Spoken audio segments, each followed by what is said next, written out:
판사들이 다 만능이 아니에요. 판사가 법에 대해서는 만능이지만 질병의 부분에 대해서, 감염에 대해서, 뭐 외교 관계에 대해서 다 만능은 아니기 때문에 질병관리기구의 의견을 의무적으로 듣도록 만약에 이 조항이 개정이 이미 됐다면 그 판사님이 질본을 물어봤을 때 당연히 안 된다고 했겠죠. 이번에. 네. 그러면 사실은 이런 위기는 우리가 안 맞았을 거예요. 이제 이게 시사특공대. 자, 지금 이 코로나19 바이러스 2차 대유행의 원흉으로 꼽히고 있는 이 사랑제일교회를 또 비롯해서 많은 이 분들이 참여했던 광화문 집회, 이거 왜 애초에 허락을 해줬냐? 판사들, 뭐 두 분 성함까지는 얘기 안 하겠습니다. 이 판사들에 대해서 비판 목소리가 커지는데 정치권에서 또 얘기가 직격으로 나왔습니다. 민주당의 이원욱 의원이 집회시위법 및 개정소송법 개정안, 어렵다, 이거 발의했습니다. 이게 무슨 얘기입니까 이게? 집회시위법. 일단은 박형순 금지법은 뭐냐면 재난안전관리법상 재난지역 내에서는 집회와 시위는 원칙적으로 금지. 지금은 집회와 시위는 특별한 사유였지만 다 신고하면 금지하지 않고 기본권이잖아요. 하도록 하는 거잖아요. 네네. 헌법상의 집회 시위 자유가 있기 때문에 다만 이제 재판부에서 여러 가지를 고려해서 금지 통고를 이제 인정해 줄 수 있느냐 없느냐의 문제이기 때문에 재량권 범위 내에 있는데 이제는 이 재난 상황 이런 좀 재난 금지 구역들이 있잖아요. 네. 여기는 판사의 재량권을 허용하지 않겠다는 거죠. 그러니까 금지해야 되는 곳은 무조건 금지해야 되는지 판사의 재량권을 허가를 해서 지금 이런 사태가 맞이된 거기 때문에 모든 것이 아니고 이제 재난이 발생하고 재난 지역 내에서는 판사의 재량권을 없애겠다는 법이 이 법의 취지인데요. 일단 감론도 일방은 할 수 있을 것 같습니다. 법률적으로는 사실 요번에 판사님이 내린 결정을 저는 막 굉장히 비난하고 싶은 마음은 없어요. 이분은 집회 시위 자유를 존중해야 된다는 것이고 최소 침해 기본적인 법리 원칙을 존중하신 건데 네. 사실은 조금 예측 가능성에 있어서는 조금 판단에 오류가 있었다고 봐요. 결론적으로는. 네. 근데 다만 저는 굉장히 아쉬운 건 조건부를 하셨으면은 너무 해피했을 것 같아요. 예를 들면 집회 시해라. 그런데 만약에 뭐 이렇게 명을 확실하게 제한할 500명 정도라든가. 예를 들면 1m 거리 내에 아예 결정문을 했다면 경찰이 어떻게 할 수 있었냐면은 그 조건이 불이행되면 바로 해버리면 되거든요. 뭐 해산하는 것도 보통 일은 아니지만은 들어올 때부터 차단을 할 수 있었을 텐데 그런 조건 없이 일부 단체만 허용을 하니까 소위 말하는 차명 집회로 다른 단체들도 금지 통고 받은 단체들이 암암리에 다 모인 거잖아요. 사실은 좀 정교함이 너무 부족했다. 우리가 그래서 굉장히 큰 손실을 보고 있다고 생각합니다. 시국 이런 시국인데 그렇죠. 판사의 김태현 변호사. 결정이 적절했냐 아니고 지난주 얘기했으니까 네. 그럼 뭐 그만하고 법에 대해서 말씀을 드리면 이게 뭐 통과될지 모르겠어요. 근데 뭐 여당 180석이니까 뭐 또 그냥 하면 하겠죠. 네. 그죠? 근데 저는 이거 위헌이라고 봐요. 아, 그래요. 네. 구조를 잘못 만들어서. 그러니까 보면은 이 집회가 지금 허가제 아니라 신고제잖아요. 네. 신고하면 누구나 할 수 있습니다. 원칙적으로 다 허용해 주는데 예외적으로 못하게 그렇게 집시법이 규정이 되어 있어요. 특수한 몇 가지 경우에만. 뭐 그리고 예전에는 집시법에 못하는 경우들이 굉장히 많은데 그게 점점 줄어가고 있는 거죠. 추세 자체가. 그러면 집회와 언론 출판, 집회 결사의 자유를 폭넓게 인정하되 아주 극히 예외적인 경우는 못하게 하자 이렇게 되는 건데 이 법은 원칙적 금지 예외적 허용이에요. 주객이 전도는 앞뒤가 바뀐 거죠. 원칙적으로 허용하되 예외적으로 이런 경우 못한다가 아니라 지금 보시면 못한다. 그러네요. 원칙적으로 금지 대상에 포함하고 예외적으로 가능하도록. 그러니까 판사가 허가권을 가지는 거거든요. 예외적인 허가권은. 이건 사실은 집회 결사의 자유 우리 헌법의 취지하고 집시법 전체의 취지에 안 맞는 거죠. 그러니까 전 법 잘못 만드는 거예요. 오늘 준비 안 된 내용인데 같은 결이라는 생각이 들어서 여쭤보면 김태현 변호사님. 그러면은 지금 원래 뭐 이것도 제가 그런 질문 많이 던지지만 이것도 그렇지만 부동산 같은 경우에도 몇 개 구에서 몇 개 동에서 서울 지역에 지금 부동산 상황이 비정상적인 상황이라는 판단 하에 주택 거래 허가제하고 있잖아요. 잠실동, 대치동, 삼성동, 청담동 맞나? 네 개인가? 이것도 사실 어떻게 보면 저는 위헌성이라고 봐요. 전반적으로. 의견이 그런 방향인 건 태도가. 기본적으로 자본주의 사회에서 활성화하게 해주고 예외적인 경우에 허가를 하든지 금지를 해야지 원칙적 금지, 예외적 허용. 이건 저는 주객이 정도된 거다. 물론 뭐 하다가 알겠습니다. 예외적으로 허용 많이 해주면 실질적으로 예외적 허용이 아니라 원칙적 허용으로 결과는 발표할 수 있긴 하지만 그건 나중에 결과론인 거고 애초 시작은. 그리고 또 하나 정치적인 얘기. 뭐 국회의원은 법 개정할 수 있습니다. 네. 여당 의원이 박형순 금지법 하는 게 맞아요? 그럼 본인이 안 맞는 판사 이름 나오면 또 판사 이름 다 해가지고 법 만들 거예요? 과연 오케이, 책임 있는 집권 여당의 최고 물론 이런 건 생각은 해요. 이원욱 의원이라는 분이 지금 최고위원 선거에 나왔으니 아무래도 이 저 당내 전당대회에서는 존재감 중도층보다 확보를 위해서. 그렇죠. 핵심 지지층을 향해 확 선명한 메시지를 내야 되니까 네. 지금 예를 들면 뭐 그런 얘기 나오잖아요.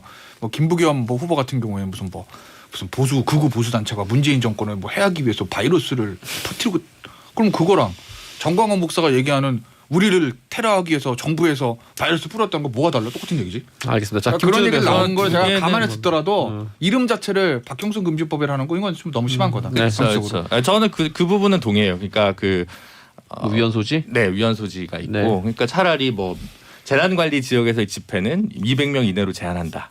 예를 들면 이 정도 규모로 하면 저는 이제 좋은데 이거는 약간 조금 문제가 있어요. 근데 이제 워딩 나온 거에 비해서 법안 내용은 조금 더 소프트하다고 저는 봐요. 뭐 박형선 금지법 어쩌고 얘기하는 것보다는 그러니까 완전 집회를 원천적으로 금지하는 것은 아니니까. 하지만 이 법 구조 자체도 저도 이제 이른 이해가 가진 않고 재판부 같은 경우도 비판받는 게 여러 가지 있잖아요. 5월 달에는 불허했다가 이제 이번에는 허용했다. 같은 네. 재판부에서 아시아나항공 그 하청 노동자들의 집회 뭐 100명, 200명도 아니었는데 그거는 불허했다가 이번 2,000명짜리 왜 허용해줬냐 이런 일관성의 문제가 좀 비판받는 부분이 있고 손정혜 변호사님 말씀하신 대로 그 일파만파라는 집단의 집회는 100명짜리였어요. 그거는 뭐 저는 괜찮다고 생각하는데 2,000명짜리 집회를 이 시기에 허용하는 것에 대해서는 좀 약간 판단에 있어서 조금 실기한 부분이 있었다고 생각이 들고 물론 이제 더 비난받아야 될 사람들은 이걸 이제 어긴 사람들이죠. 사실은 재판부보다. 근데 어긴 사람들에 대한 처벌을 이제 더 가중하도록 하는 이제 정광훈 처벌법이라고 흔히 얘기하는 이제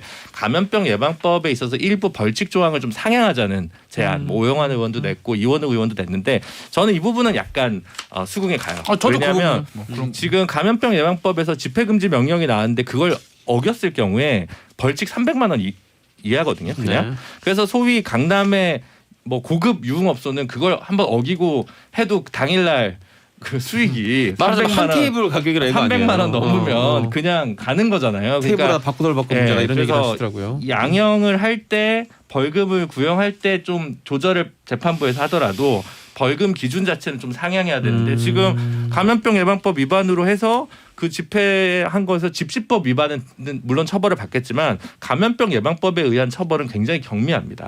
그런 점에서 보면 그 부분에 있어서는 뭐 누구는 포퓰리즘 입법이라고 할 수도 있겠지만 경험을 해보니 이걸로는 좀 기존의 규정으로는 좀 한계가 있겠다라는 평가는 충분히 할 수 있으리라고 봅니다. 그러니까 2년 이하, 뭐 3년 이하의 징역을 5년 이하까지 높이자고 하는 거는 단계적으로 순차적으로 올리는 건 실효성을 강화하는 측면에서는 도움이 될 것 같고요.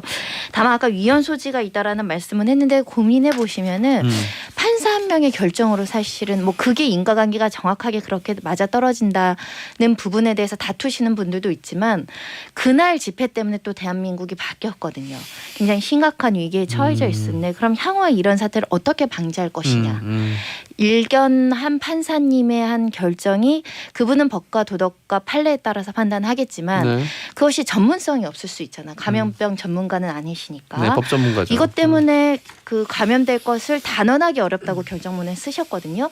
그래서 이 지금 개정하자고 하는 내용 중에는 그때는 질병관리기구의 의견을 의무적으로 듣도록 만약에 이 조항이 개정이 이미 됐다면 그 판사님이 질본을 물어봤을 때 당연히 안 된다고 했겠죠. 이번에. 네. 그러면 사실은 이런 위기는 우리가 안 맞았을 거예요. 그런 면에 있어서는 사후 예방적 조치로 이 정도 개정은 들어와야 된다. 의무적으로. 예를 들면 외교부의 의견을 청취할 수 있다 또는 청취해야 한다라는 이런 제도들이 있거든요. 네. 그러니까 만약 판사들이 다 만능이 아니에요. 판사가 법에 대해서는 만능이지만 질병의 부분에 대해서 감염에 대해서 뭐 외교 관계에 대해서 다 만능은 아니기 때문에 감염법과 관련해서는 또다시 이런 사태를 예방하기 위해선 필수적이지 않느냐 그런 생각을 해보는 거죠. 그래 이 뒷부분 같은 경우 저도 끄덕끄덕한 부분이 네, 있었습니다. 그렇죠. 예, 예. 질병관리본부의 지금 의견을 손정혜 청취하자는 제일 부분은 주의 있는 굉장히 거. 괜찮은 제안인 것 같아요. 알겠습니다. 근데 뭐 저도 아까 뭐 일부분이긴 하지만 이런 위헌 소지들도 있기 때문에 법안을 조금 더 다듬어가지고 네, 내셨으면 그쵸. 어땠을까 하는 아쉬움은 또 피할 수가 그래서 없네요. 네. 조금 주제 어긋나는 얘기지만 법사위가 중요성이 이런 데서 나오는 거예요. 사실. 법사위가 중요성이라는 게 사실은 뭐 야당의 목리부리고 여당을 밀어붙이고 이런 게 아니고 이런 것들은 사실은 이원우 의원만 해도 법 전문가 아니니까 그걸 잘 모를 수 있거든요. 네. 그러니까 그런 것들을